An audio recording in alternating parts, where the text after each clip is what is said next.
I'm so excited. I'm here with Eros Miranda. Thank you so much for joining me today. How are you? I'm doing well. Thank you so much for having me here. It's an honor. I'm very excited. I gotta say, a little bit nervous, but mainly excited. Hey, I'm still nervous, and I'm the one that's supposed to be asking you all the questions, if that helps. It helps a little bit. So, you're an attorney, but now you're a certified relationship coach. Tell me how that happened. Correct. So, ever since I was young, I was always very interested and intrigued about relationships. I always wondered, why are some people in this amazing, healthy relationships and other people seem to be miserable? They're having the worst time of their lives in their relationship. I just never knew how to go about that. So, as I grew up, I went to law school. I went to Notre Dame Law School, and I found myself quickly gravitating towards family law. It's something that I loved. But what I noticed was that I was able to help those families, those individuals with their legal issues, with the legal aspects of things. But then after that was done, their backs were still against the wall. They still had trust issues. They were still heartbroken. So I wanted to be able to help with that side of it. I wanted to be able to do more. When the pandemic hit, I was already a relationship coach, but I was in my house, as most of us were when COVID hit. And I saw this little app called TikTok that was going around. I had no idea what it was. I was like, I'm going to look like a complete fool on this app. But I just went on and I said, I'm going to be myself. I'm just going to give some tips, some advice. If one, two, three, 10 people listen, perfect. That's fine with me. However, the more I did that, the more people listened, the more relationship issues were brought to my attention, the more people I was able to help. And that quickly grew. I fell in love with it. I fell in love with helping people. And now here I am, just helping promote healthy relationships or helping people realize that they don't have to settle for a toxic one. Yeah, for sure. And, being a relationship coach, I think there's a difference between relationship coaches and therapists. Can you kind of define that for me, what that looks like? Yeah, mainly the therapists, they focus a lot, and what they do is incredible, obviously, but they focus more on what has happened in the past, the past traumas that have led you to this point.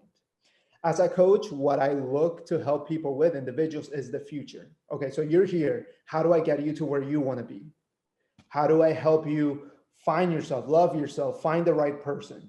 Right. So I hear them out. I understand what they've been going through, but I'm not going to dissect their past traumas. I understand Okay. that that's what a therapist does, but I will help them get to where they want to be.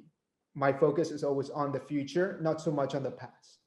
Okay, I love that. I love the definition because there's definitely the two different things and they're both very useful. But when people hear relationship coach and they hear therapist, I just want to make sure they know the difference between the two for sure. If you have a client that comes to you and they say, I'm ready to be in a relationship. I've done all the work. I'm ready to find someone to spend my life with. What are those kind of steps? What does that look like?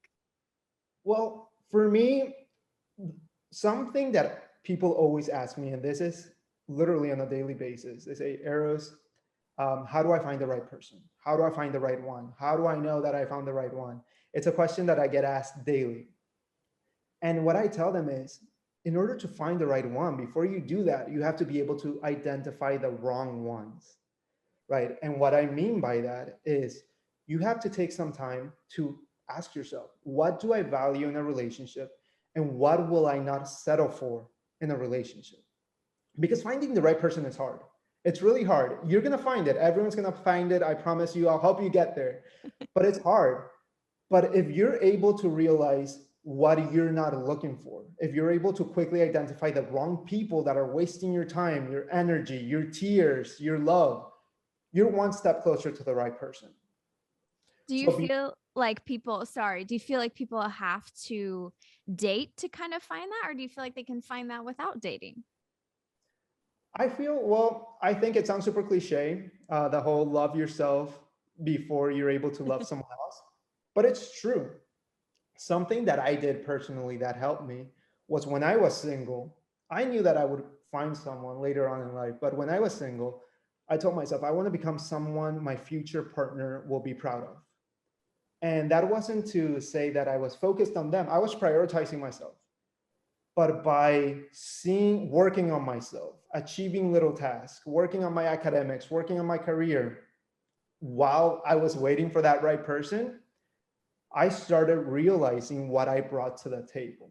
I started falling in love with myself, not in a narcissistic way, but I understood that, hey, my future partner is going to make me happy. I'm going to make them happy, but it's okay to be happy alone as well. So I think it's a little bit of both. You have to fall in love with yourself. You have to know what you bring to the table. But that way, once you start dating, you know what makes you happy. You know what you're not settling for. You know what you deserve. So you meet that person and it's amazing because it's not only butterflies in your stomach, but you feel safe. You're like, hey, I feel safe. I know what I want and this person is giving it to me. I know what I won't settle for and this person isn't doing that.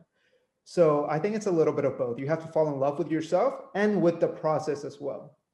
Yes, I could not agree more. I personally and have seen it happen, how important that is to fall in love with yourself before trying to love someone else. I saw online this quote and it has stuck with me for so long. It's you only have the capability to love someone as much as you love yourself.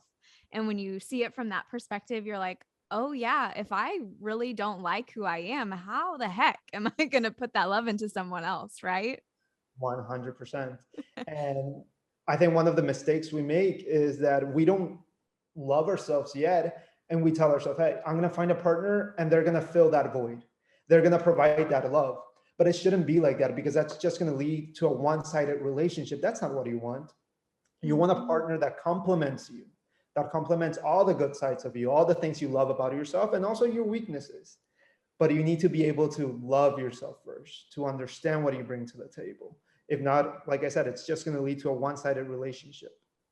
And if you so say you have a client that comes to you and is thinks they're ready, right? And you kind of get some signs they're like, okay, maybe they need to like focus on that relationship with themselves. What are some suggestions you may have for them to be able to do that? Well, the first thing I do is I tell them grab a piece of paper, write down 5 to 10 things you love about yourself, and write down 5 to 10 things you want to improve on, right? Because I first want to help them rediscover that they're enough. A lot of the people that come to me, one of the problems is that they don't think they're worthy of love. They don't think they're worthy in general, right? So first, I want to tell them, hey, you're enough. You're so capable of being loved. So write down 5 to 10 things you're amazing at that you love about yourself. It doesn't have to be quickly. Take a day, 2 days, a week, but find those little things about yourself that are special. And then write 5 to 10 things that you want to improve on because each time you achieve that little task, you're one step closer to becoming that person, the way you're supposed to see yourself, to becoming worthy of that relationship, to being ready. Because, like you said before, like that quote, if you're not capable of seeing yourself as worthy of love, as worthy of a healthy relationship, you're just going to fall for those toxic traits in individuals. You're going to settle for those traits. So that's something that you have to be very careful with.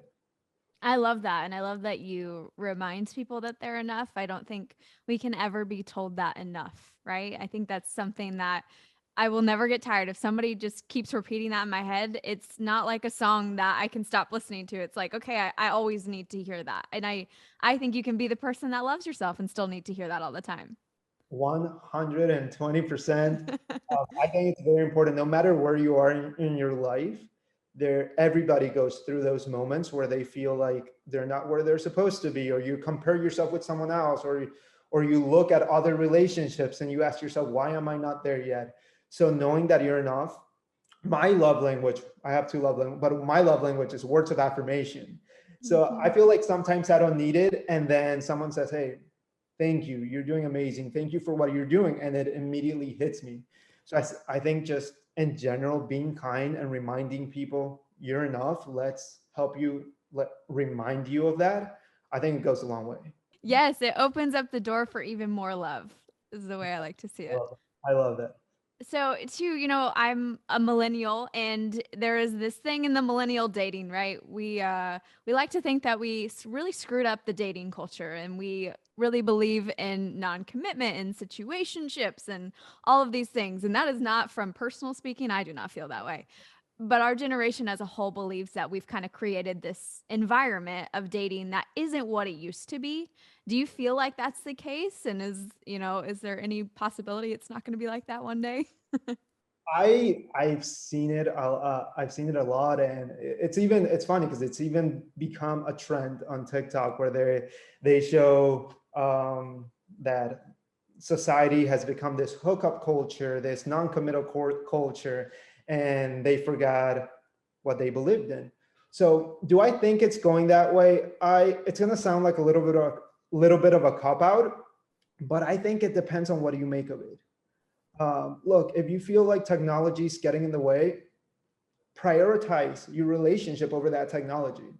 If you feel like past partners are getting in the way because now you can text your ex, you can do whatever you want, create healthy boundaries. I get it. I understand that everything's at your fingertips nowadays. There's so much technology. There's this situationships, there's ghosting, whatever. But there's a lot going on. But sorry, I lost my train of thought for a second. It's okay. No, but if you prioritize your relationship and your partner over all of that, it'll be beneficial. Yes, there's this hookup culture, but there's still this culture of dating to marry. And that doesn't mean that you're immediately, hey, I met you, I want to marry you. No, but it means, hey, I'm serious about you. If I'm talking to you, it's because I'm putting my time, my energy into you because I envision a future with you. That doesn't mean we're going to get married, but I want you to know that I'm respecting our boundaries. I'm respecting what we have. So I think, yes, there's a hookup culture, there's situationships, but it goes back to what we were saying before. If you love yourself and you know what you're worth, and you notice that, hey, this person just wants a situationship, this person is only texting me at night, this person is making me initiate all the communication, hey, set a healthy boundary, or if they don't respect that boundary, they're not the one. So it's harder nowadays. I completely agree. I was fortunate to meet my partner a little bit before all of this started. So I was lucky in that regard, but I do think that it's still possible to find a healthy relationship if you know what you truly value and won't settle for. Yeah, I definitely think that's important. Having boundaries and understanding who you are helps us in all aspects of life, including love, right? And talking about that dating culture too, what if somebody were to ask you, how do I put myself out there? How do I put myself in a situation to find the right person for me? What would you tell them? Put yourself in a situation that you're doing something you love. Um, if you like, if you like fitness, if you like healthy, I don't know, a healthy lifestyle, keep doing it. Because chances are that those people around you, they're into the same things. They value the same things. So that's what I would say. First, keep doing what you love. Because sometimes people forget, they think they need to become what someone else wants in a way, but they forget to maintain their identity. So, in order to not become lost in a relationship, keep doing what you love. Do what you love, put yourself out there, but by doing what you love. If you don't like going to the bar and meeting people, don't do that. Chances are you're going to meet someone that likes going to the bar, that has those interests that you don't have. And what Mhm. you're doing is you're starting the relationship. I'm not going to say lying, but fabricating this idea of yourself that's not true. So they're going to fall in love with this person that, hey, goes to the bar, goes to parties. And if you do that, that's completely fine. But I'm saying, be yourself. Don't feel like you need to mold yourself into what someone else wants in order to find love.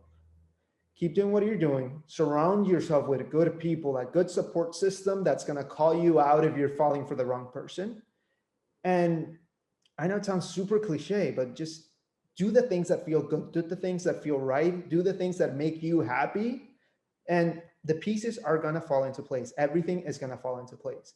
But you don't want to force anything. You don't want to fabricate anything. You don't want to build the foundation of a relationship on a lie, on something that you're not. How do you feel about dating apps? Do you think those are beneficial, or is there something there that you're like, this is maybe not the best idea? Well, I've never been on a dating app. I've had friends that have been on dating apps, and it's always interesting the stories that they say. Um, I think that now with the pandemic, with everything that happened, dating apps are inevitable. I think that's normal. We can't always, people have careers, they're busy, they can't always go out. It's harder to meet someone, like we were saying before, even if you're in a place that you love. So dating apps are okay. I think they can be beneficial if you're using them for the right reasons, right? If you don't get lost in it. If when you match with someone, I'm pretty sure that's how it works. If you match with someone and you stick to your values, you don't immediately develop it into something that it's not. So yeah, you can meet someone healthy there, just same thing. Be able to distinguish between the wrong people and the right people. I've talked to a lot of couples that have met on dating apps and they have a super healthy relationship, but establish boundaries. Because I've also talked to couples that are like, hey, you know what? I met my partner on such and such app. We've been dating for a year and they still haven't deleted the app. They tell me, hey, I don't use it, but it's still there. See, that's a boundary. That's a red flag. So Mhm. with dating apps, there's red flags. But if you're honest, you meet someone, you talk to them, you get to know them, hey, delete the app. It can happen. I'm not going to say that I absolutely hate dating apps. I will say that I'm a little bit more old school about hitting it off in person, but nothing wrong with it. Nothing wrong with it. If it leads you to a healthy relationship, I'm all for it. Well, if it makes anybody feel better out there too, I've met red flags in person and on a dating app, so it doesn't really matter. They come in all forms.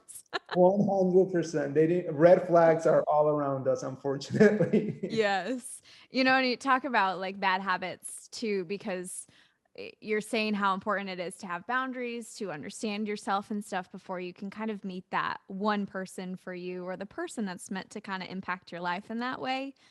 What would you tell people who are trying to get through those bad habits and kind of get out of them? Someone who maybe has thought they loved situationships only to come to realize, no, I want a partner, I want to be in love. How do they break those bad habits? Are you saying, are they still in the situationship or do they just find themselves falling on those bad habits? I think most people that I talk to and a lot of friends, we tend to go in the same cycles, right? So, how do you break the cycle of doing something that you've done for so long, particularly when it comes to dating and relationships? I think it sounds super easy, but it'll sound, you're gonna be like it's easier said than done. But you need to switch it up. You need to take a moment, sit down, and be like, okay, this is what I've been doing. This is what's not been working. We talked about the list before, writing down 5 to 10 things that you won't settle for. And I mention lists a lot. When I talk to my clients, everything, I break it down into step and to list. And the issue is the importance of a list is that, hey, you're going through a cycle. Okay, that's fine. You're finding yourself in that cycle. What's going on? So write down 5 to 10 things that you're settling for that always lead you to that cycle. You need to look back and be like, this is why it didn't work out. This person they showed narcissistic trends. This person used to get aggressive during arguments, or they always shut down and walked away. So figure out what's not working.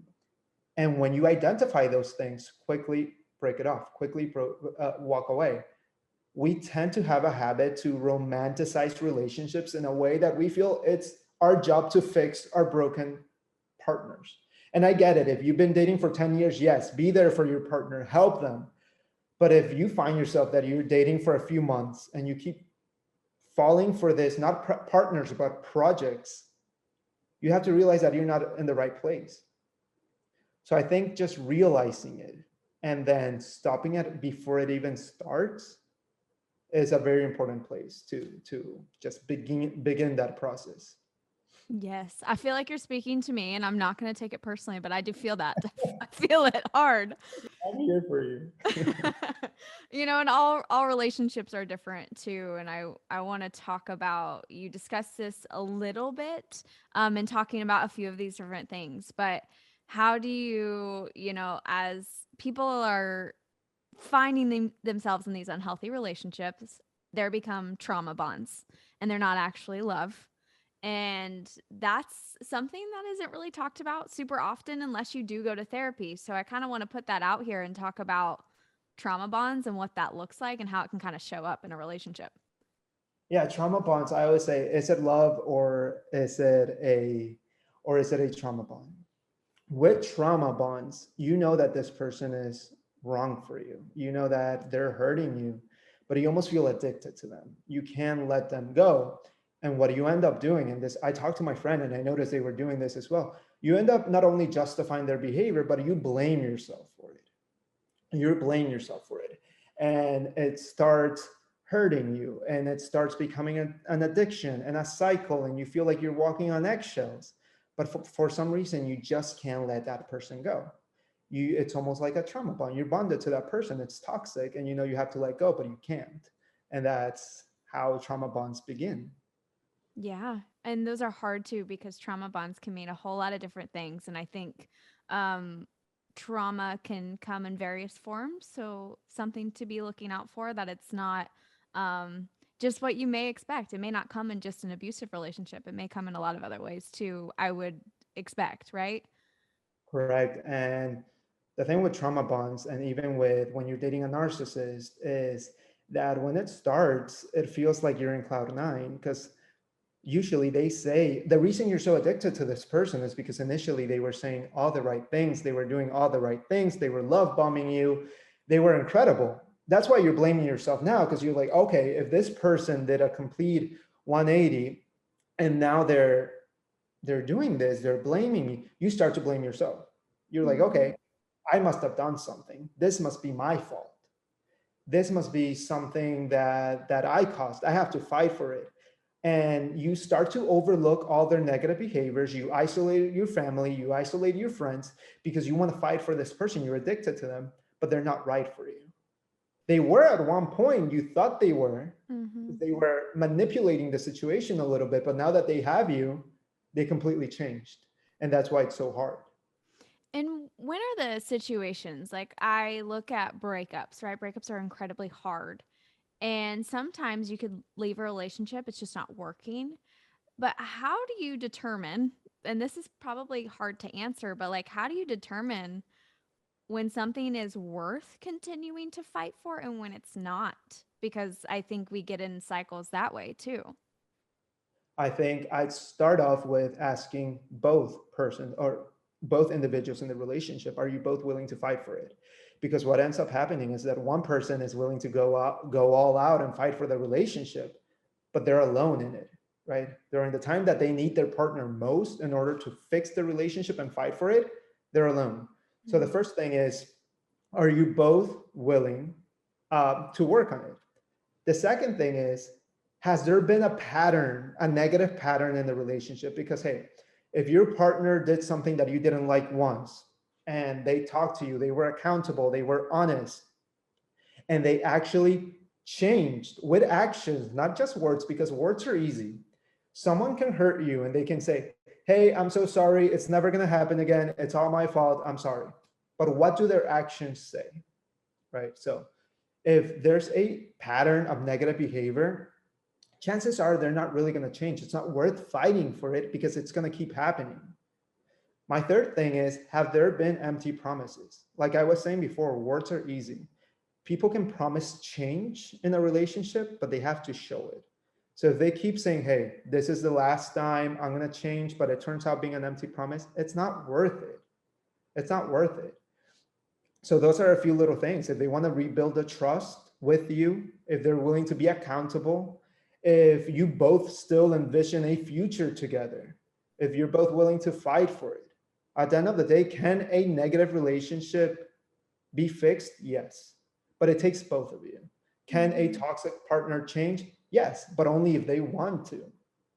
So you have to focus on those things. Are they really willing to change with actions? And are you both willing to work on the issues that brought you to that point?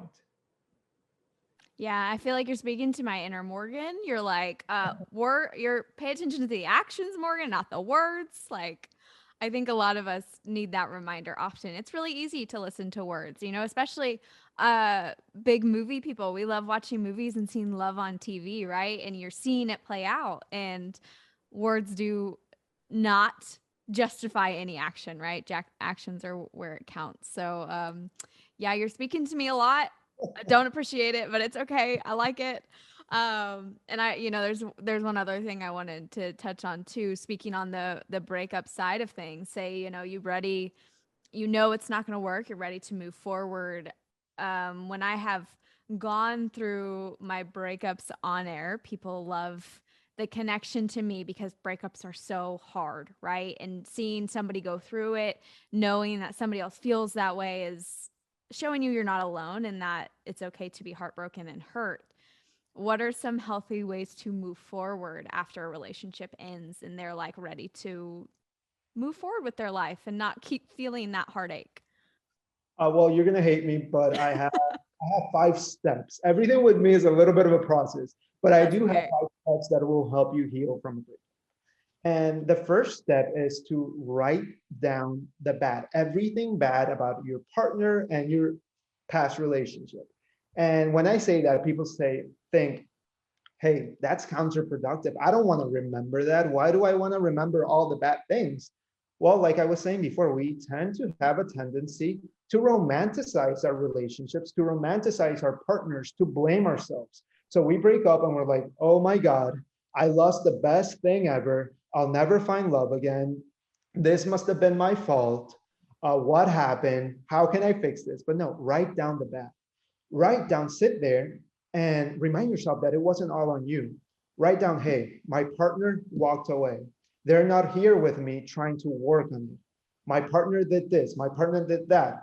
And when you feel that you have an urge to talk to them, when you miss them, when you start blaming yourself, pull out that list. You can write it on your iPhone notes, whatever you need. But step one is write down the bad. It's going to help you remember that it wasn't all you. The reason it didn't work out is because they weren't the right person, because there were issues there. We have to stop romanticizing the relationship. I'm not saying that it was a completely horrible relationship, but there were aspects of it that were negative that took you to that point. So we need to remember the bad, not always the good. So that's step one. Step two is do no contact. When we break up with someone, we want to text them. We want to be like, hey, I miss you. Or you miss them and you find any little excuse to text them. Or maybe you're even doing well and you want them to know how amazing you're doing. But we need to do no contact. I'm not saying you're never going to talk to them again. You can in the future. You don't have to shut that door completely. But while you heal, don't stalk their social media. Don't text them. Don't go to certain places with the hope that you're going to meet them or see them there. Don't talk to their family. Don't try to keep that contact because it's only going to hurt you. Instead, have a designated friend, just like a designated driver in a friend group. Have a designated friend that you can call or text every time you're missing your partner. I tell my clients this. I've told my friends this. I've told people on Instagram and follow and TikTok this. If you don't have anyone, you can even message me. Send me a message on Instagram, TikTok, wherever, and I'll talk to you. But don't message your ex because you're immediately going to feel worse after. You're going to sit there waiting for them to text you back. You're going to dissect that text. You're going to think, oh, I'm so dumb for doing this. They must think less of me. Hey, you're amazing. You're worthy of love. You don't need to text them for validation. It ended. It's okay to prioritize yourself. So step number two is do no contact. I'll go through them quickly. I apologize. No, it's great. Step number three to heal from a breakup is to stay busy. When we break up with someone, we tend to have a lot of idle time. We used to see them, call them, hang out with them, so we have idle time. What do we do when we have idle time? We think of all those memories on repeat, right? We keep thinking, replaying the memories, imagining things where we went wrong. So stay busy. It's not going to be easy, but push yourself to stay busy. You're still going to think about your ex once, twice, 3 times during the day, 5 times. But the more you push yourself to stay busy, the less you're going to think of them. The more you're going to start feeling, hey, you know what? I'm okay. I can be okay without them. I can go through my day without them. So step three is push yourself to stay busy. Step four, 2 more steps, I promise. Step four is don't rush into another relationship, but don't completely ignore human connection. What I mean by that is that you can still connect with other humans, but it doesn't always have to be rushed into this physical, intimate relationship. Call your friends, the friends that you haven't talked to for a while. Create a nice support system. Go out, meet new people, create those friendships, those emotional connections, but don't rush into a relationship. A lot of people will say that the best way to get over someone is to rush into a new relationship. I think Um, there's a little bit of a different term for that, but I know what you're saying. you know where I'm going with it. But what you're doing with that is you're just filling a temporary void, and you don't want to do that. That when you're done with that, you're still not going to get what you truly needed. Yeah. So Hmm. don't rush into anything, but don't feel like you need to go through this alone, right? Lean on your support system. Like you said before, you've gone through breakups. We've all gone through breakups. And the more we realize, hey, I'm not going through this alone, there's people that have actually felt the same way, the better we'll feel. But we have to allow ourselves to welcome that, Hmm. to lean on our support system. So that's step 4. And step 5 is very simple. Just do what feels good. After you break up with someone, it's okay to be selfish. It's okay to prioritize yourself. If you like working out, work out. If you want to treat yourself and go to the movies alone, eat, go to a restaurant, take a dance class, meditate, journal, whatever it is, be selfish. Be selfish for a little bit. Do the things you like, do the things you love. It's completely okay while you're rediscovering yourself and healing. It doesn't all have to be bad. Yes, you'll be sad. It's okay to cry, to let it out. Don't hold those emotions in, but also do the things you like to do before you were in a relationship. Do the things that feel good to you. And I promise you, you'll quickly start realizing that you don't need your ex to feel good. You don't need your ex to go out, to meet new people, to meet friends, and to just have a good, healthy time. That's completely okay. So do the things you love.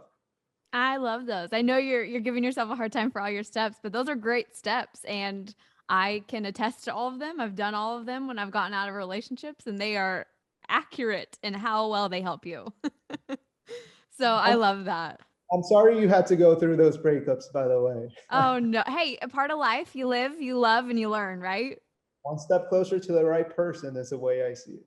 Yes, for sure. And I just appreciate you coming on and talking about all of these things. Everything was so helpful. And I know a lot of my single listeners and my people in relationships are going to benefit it from you being on. So thank you so much.